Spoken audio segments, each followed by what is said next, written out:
¿Cómo están?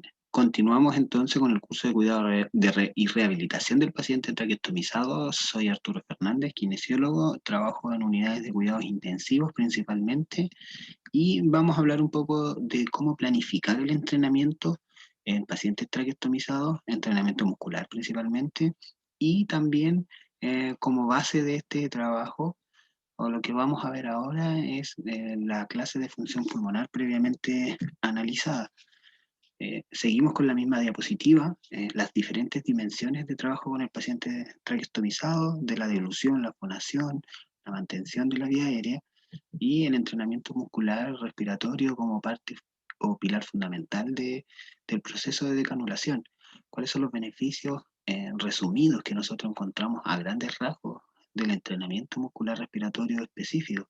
Que mejora la fuerza muscular, mejora el manejo de las secreciones, disminuye la necesidad de aspiraciones bronquiales en forma invasiva, porque el paciente tiene más fuerza para toser y movilizar secreciones. Disminuye la disnea, la sensación de fatiga, favorece la decanulación, disminuye los días de necesidad de traqueostomía y disminuye el requerimiento de oxígeno adicional. Disminuye también los días de hospitalización. Cuando usted entrene a sus pacientes, tenga a sus pacientes traqueostomizados y comienza a trabajar full con ellos, va a ver y va a notar los cambios en pocas semanas.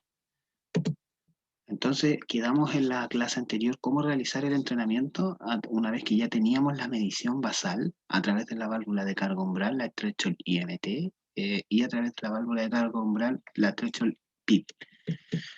Eh, la forma de entrenar va a depender mucho de las condiciones de su institución, de las herramientas que usted tenga, va a depender mucho de los insumos que tenga, de los protocolos institucionales. Siempre tenga en consideración los protocolos institucionales cuando usted establezca un protocolo de entrenamiento, consulte con infecciones intrahospitalarias si puede realizar tales condiciones, cuál es la mejor forma para realizar el entrenamiento desde el punto de vista de la aerosolización, de la contaminación cruzada. Eso siempre tiene que tenerlo en cuenta, sobre todo por el contexto pandemia que estamos viviendo. A modo, eh, a modo de sugerencia, nosotros eh, siempre no estamos, como le decía al paciente, si lleva más de 14 días, 18 días en traqueostomía, para nosotros ya, según nuestro protocolo institucional, no es un paciente que está en etapa de contagio, por lo tanto manipulamos la vía aérea y siempre la tratamos de manipular con guantes estériles, ¿ya?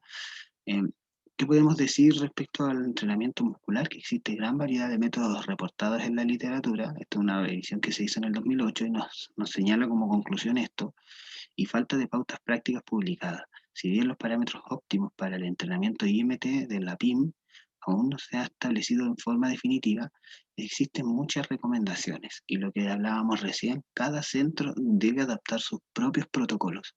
La intensidad debe prescribirse en función de la presión inspiratoria máxima, por eso es la que más usamos y es la que siempre en las clases y en todo momento les estamos recomendando. Recomendamos entrenamiento de alta intensidad, 5 series de 6 repeticiones con un mínimo de 50% de la presión inspiratoria máxima. Vamos a ver cómo se calcula ese 50%, con días de descanso los fines de semana o 3 veces por semana según tolerancia del paciente. El punto importante que destaco aquí es tolerancia del paciente. Siempre que usted someta a su paciente a entrenamiento, monitorice signos vitales, monitorice la sensación subjetiva de fatiga, monitorice los parámetros en su monitor, frecuencia cardíaca, saturación, uso musculatura accesoria, entre otras cosas, ¿ya? Porque pueden haber muchas recomendaciones de cuánto tiempo entrenar, cuántas series, cuántas repeticiones, pero hay que ir adaptándolo al estado funcional de su paciente. Los pacientes COVID son pacientes con mucho desacondicionamiento físico y mucha debilidad muscular. Recordemos que estamos utilizando, como lo mencionábamos, más corticoides, que los corticoides favorecen la debilidad muscular. Estamos utilizando mucho prono. El hecho de requerir de cúbito prono en ventilado requiere uso de bloqueos neuromusculares por más días. Todas las guías hablaban de el decúbito prono con bloqueo neuromuscular por las primeras 72 horas y muchas veces ahora tenemos pacientes con 3 ciclos de prono, con 2 ciclos de decúbito prono, con más de 5 o 6 días con bloqueo neuromuscular, con mucha disfunción diafragmática, pérdida de esta autorregulación. Entonces, son pacientes muy lábiles desde el punto de vista ventilatorio. Se sugiere continuar hasta que el paciente logra puntajes de presión inspiratorias normales para su edad y sexo. Otros estudios sugieren entrenamiento entre el 30 y el 60% de la presión inspiratoria máxima. Mayor a 70% es considerado de alta intensidad y se sugiere entrenamientos por mínimo 6 semanas y los mejores resultados de algunos estudios muestran que son a las 8 semanas, mayor o igual a las 8 semanas de trabajo. ¿Cómo entonces iniciamos este protocolo de rehabilitación?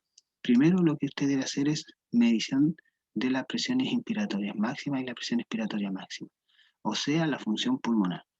Vamos a recordar estos valores que habíamos utilizado previamente en la clase, donde tenemos una PIM que se logró el tercer intento mejor que las otras, que es 29,5, y una PEM que se logró mejor intento 16,8. Entonces aquí vamos a decir que la PIM la vamos a aproximar 30 centímetros de agua, y acá fue 17 centímetros de agua, con esta paciente en particular. Una vez que ya tenemos esta evaluación de la función pulmonar y el nivel basal del paciente, vamos a calcular si los valores medidos son normales. Vamos a calcular el límite inferior de normalidad según Evans y colaboradores que nos proponen esta tabla, ¿ya? Eh, es la más actualizada y en todos los hospitales o en los lugares que me ha tocado trabajar, por lo menos se trabaja con esto. Entonces es necesario que nosotros tengamos en consideración el sexo o el género del paciente y la edad para poder realizar los cálculos como corresponden. Entonces tenemos un paciente que tiene 30 centímetros de agua y 17 centímetros de agua para PEM. Pero según esta fórmula, yo voy a calcular, por ejemplo, 108 menos 0,61 por la edad, cuánto es la presión inspiratoria máxima que debería tener este paciente, que según la escala que estoy acá utilizando es 64. O sea, yo simplemente reemplazo aquí el valor de la edad en el ítem como es sexo femenino y me va a dar que el valor para ella es 64 centímetros de agua, muy alejado de los 30 centímetros de agua que yo medí al momento de evaluar la función pulmonar, o sea, estoy como un 50% por debajo de la mitad. Y bueno, para PEM, acá está, nos posicionamos la tabla en PEM, y según el género, que es mujer, y según la edad, 72 años, reemplazo este valor, 131 menos, abre paréntesis, 0,86 por la edad, 72 años, me va a dar 69. O sea, tengo una PEM mucho más limitada que la PIM. 17 centímetros de agua lo que yo medí y lo que este paciente debería ser según su edad es 69 centímetros de agua. Ahora, ¿cómo calculo el límite inferior de normalidad? Simplemente me voy al límite inferior de normalidad de la PIM y en el género mujeres reemplazo la fórmula que tengo 62 menos, que estos son valores constantes ya establecidos por los autores, 62 menos 0,5 por la edad en este caso 72 años, me da 26 centímetros de agua. O sea, el límite inferior de normalidad de esta paciente es 26 centímetros de agua. Yo tal vez no debería entrenarla porque su presión inspiratoria máxima llega hasta 30, ¿ya? Pero vamos a ver que estos pacientes igual se benefician sí o sí del entrenamiento. Y el límite inferior de la presión expiratoria máxima es 54 centímetros de agua. Por lo tanto, aquí estoy bajo el límite inferior de normalidad, porque el paciente moviliza 17 centímetros de agua, su fuerza muscular expiratoria para botar el aire 17, y me pide que al menos debería tener según su edad 54. Esta es la forma de calcular cuánto es lo que debería hacer el paciente y cuánto es lo que yo recomiendo. Por lo general, los protocolos siempre recomiendan entrenar si es que tenemos un límite inferior de normalidad muy por debajo de lo normal. En este caso, la paciente tiene un límite inferior de normalidad, pero yo igual la voy a entrenar porque técnicamente esta paciente la tengo en ventilación mecánica, no le logro hacer ventanas, tiene una debilidad adquirida generalizada en la UCI importante. Entonces, es una paciente que está así, que vamos a comenzar a entrenarla porque esta paciente no logra salir del ventilador, esta paciente está en un equipo pesado y la quiero movilizar a un equipo liviano al menos, cosa de comenzar a hacer ventanas en filtro y a favorecer el destete. Primero objetivo, favorecer el destete de la presión positiva y dos, avanzar en el proceso de decanulación.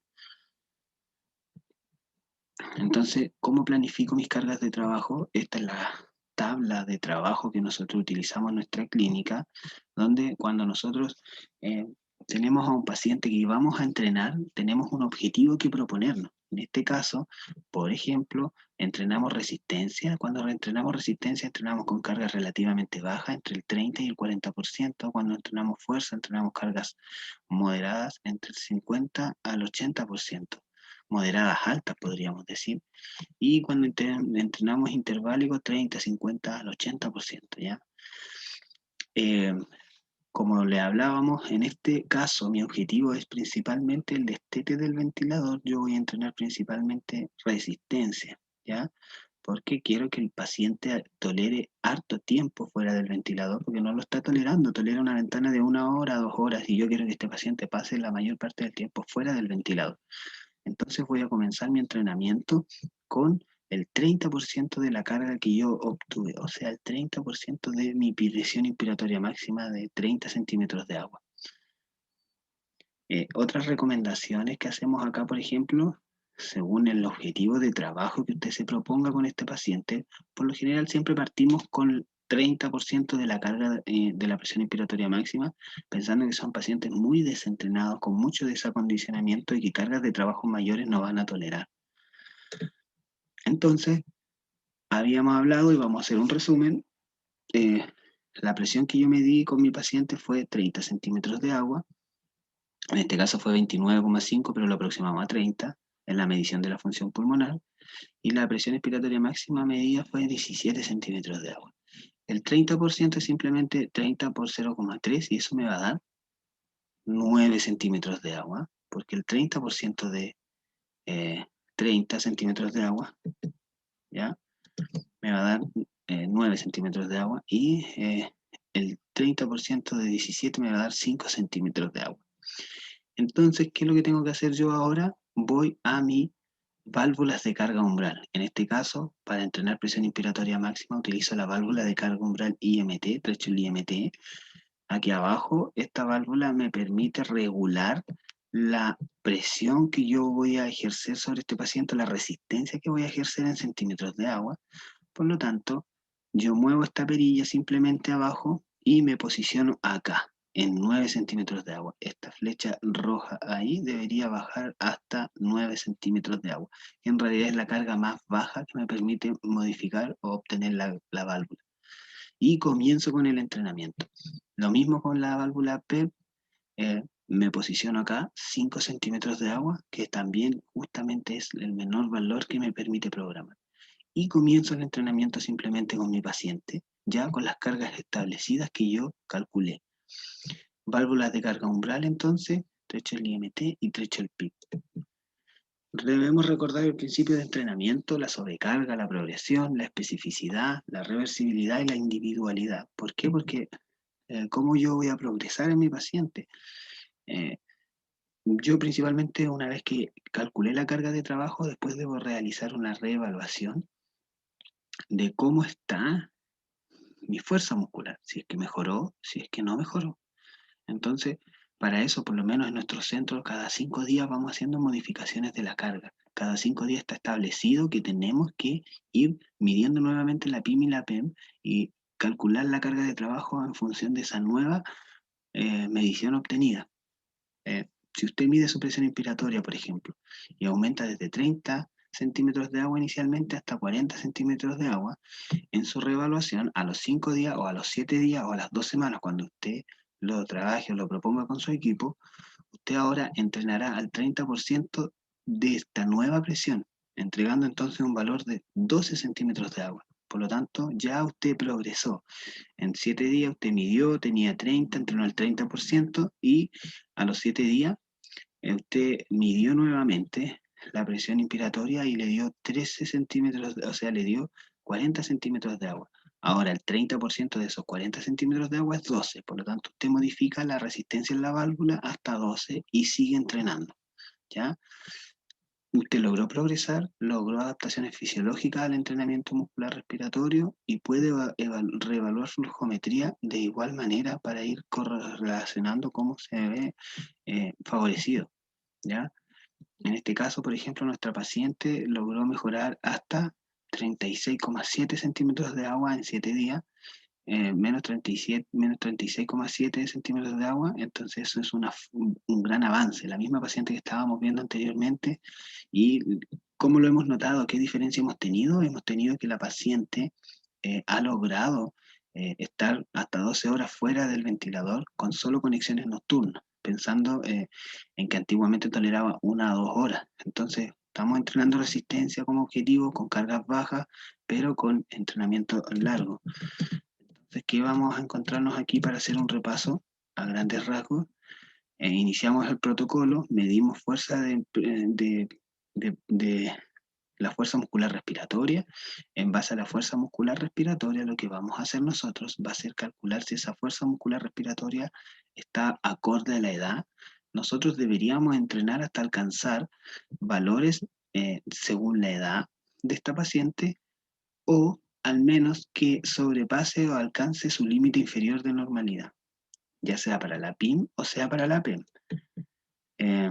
También es importante mencionar que usted, por ejemplo, cuando parte el entrenamiento por el paciente, determine su objetivo de trabajo, que en este caso fue mejorar la resistencia para que el paciente lograse estar más tiempo fuera del ventilador mecánico, y principalmente cuando entrenamos resistencia, nosotros, por ejemplo, sugerimos cargas de trabajo bajas con 30-40% y con entrenamientos, por ejemplo, por tiempo. En este caso, en este paciente le vamos a hacer 30 segundos de esfuerzos inspiratorios donde le entregamos la válvula de carga umbral y le vamos a pedir al paciente que vaya haciendo esfuerzos inspiratorios venciendo la resistencia de la válvula.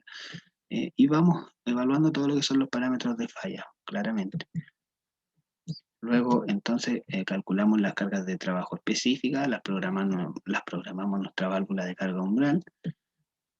Pensando en los principios de entrenamiento, tenemos que ir progresando y tenemos que hacer una reevaluación. En esta reevaluación lo que vamos a lograr es, entonces, determinar cuál es la nueva carga de trabajo para ir avanzando, y tal vez determinar si no está avanzando el paciente, por qué no está avanzando. Usted tal vez puede aumentar la carga de trabajo al 40%, y con esa carga de trabajo al 40% realizar su entrenamiento nuevamente.